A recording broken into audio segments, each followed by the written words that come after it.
Lee Van Cleef was a film star who made a name for himself, performing as intimidating characters in classics like The Good, the Bad, and the Ugly. He was in the U.S. Navy and saw plenty of combat during World War II, so there was a good deal of truth to his macho persona. Join Facts First as we explore the painful condition Lee Van Cleef suffered from until his death. Lee Van Cleef was born in Somerville, New Jersey on January 9, 1925. After high school, he decided to join the Navy. He served during World War II and saw plenty of combat. After returning from war, it took a while for Lee to figure out what he wanted to make his career. He tried out multiple professions, including working as an office administrator and an accountant. For a summer, he even worked as a camp counselor. At first, he considered acting to be something to pass the time when not at work, but eventually he thought of it as a profession. As the legend goes, Lee Van Cleef was still working as an accountant when he was offered his first professional acting gig. The gig started the following Monday, and Lee didn't have time to give his real job 2 weeks' notice. He felt so passionately about showing up for the gig that he didn't pay any mind when his real job didn't give him approval to take time off. When Lee didn't show up, he was fired. Thankfully, Lee's first gig paved the way for many more. The future star's first acting role may not have been much, but it led to a big break. Legendary director Stanley Kramer saw Lee's first appearance on screen. He was gearing up to film the now classic Western High Noon, and he thought Lee would be the perfect fit for one of its villains. Van Cleef made only $500 a week during his time filming High Noon. However, the attention and acclaim he received from the role was priceless. This came in spite of the fact that the character Lee played didn't even have a single line of dialogue. Lee played a henchman named Jack Colby, and he managed to do more with his physical presence than most of the other performers did with their spoken words. The actor's appearance led to Lee making a name for himself as a go-to actor when directors wanted to fill an intimidating role. How Lee Van Cleef made it in Hollywood. Over the course of the ensuing 1950s, Lee received plenty of work via films like The Big Combo, but even more success came the actor's way in the 1960s. In 1965, he appeared alongside Clint Eastwood in For a Few Dollars More. It was a sequel to A Fistful of Dollars, which turned Clint into a bit of an icon himself.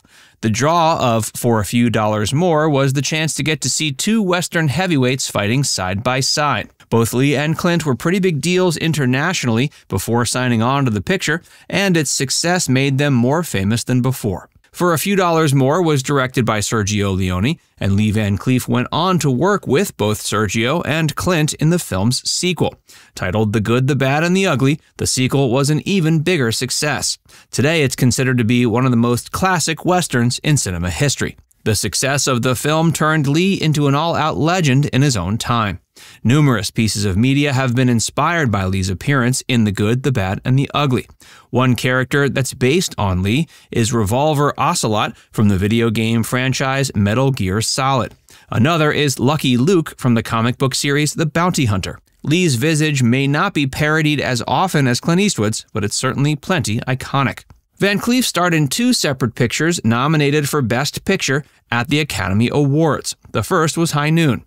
A decade later, he appeared in another Best Picture nominated film with 1962's How the West Was Won. Regrettably, things started going downhill for Lee by the time the 70s rolled along.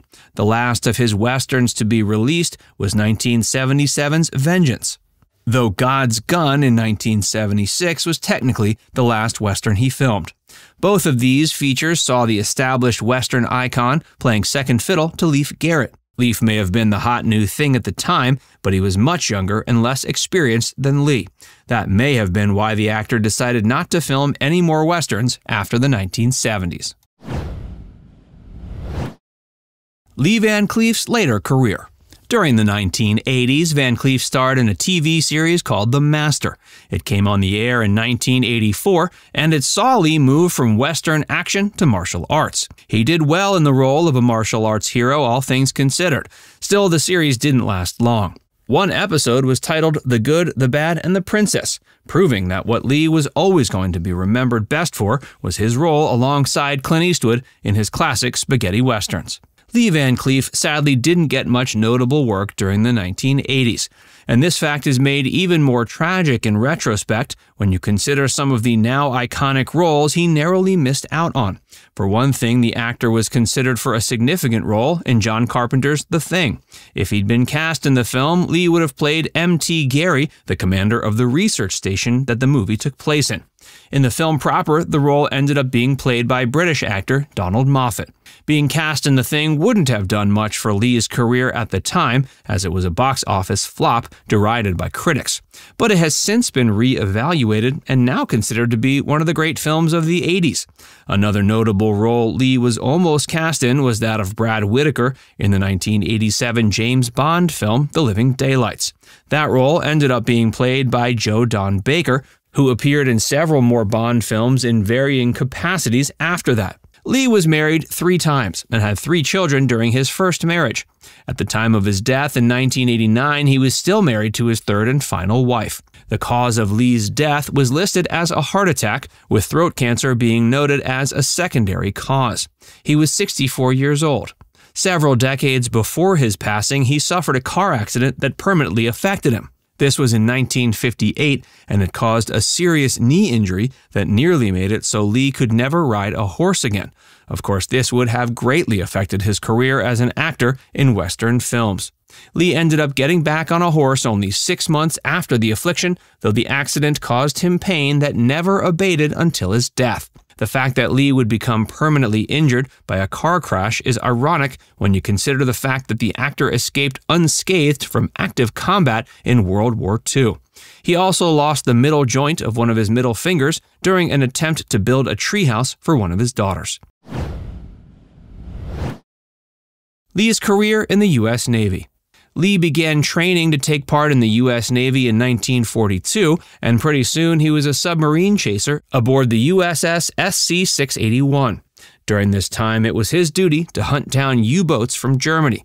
Eventually, he was given a position aboard a vessel called the USS Invincible, and it was during his time on the vessel that he saw his most notable combat. He was decorated with a Bronze Star, a Good Conduct Medal, and a World War II Victory Medal. Now it's time to hear from you. What's your favorite memory of Lee Van Cleef? Let us know in the comments section below.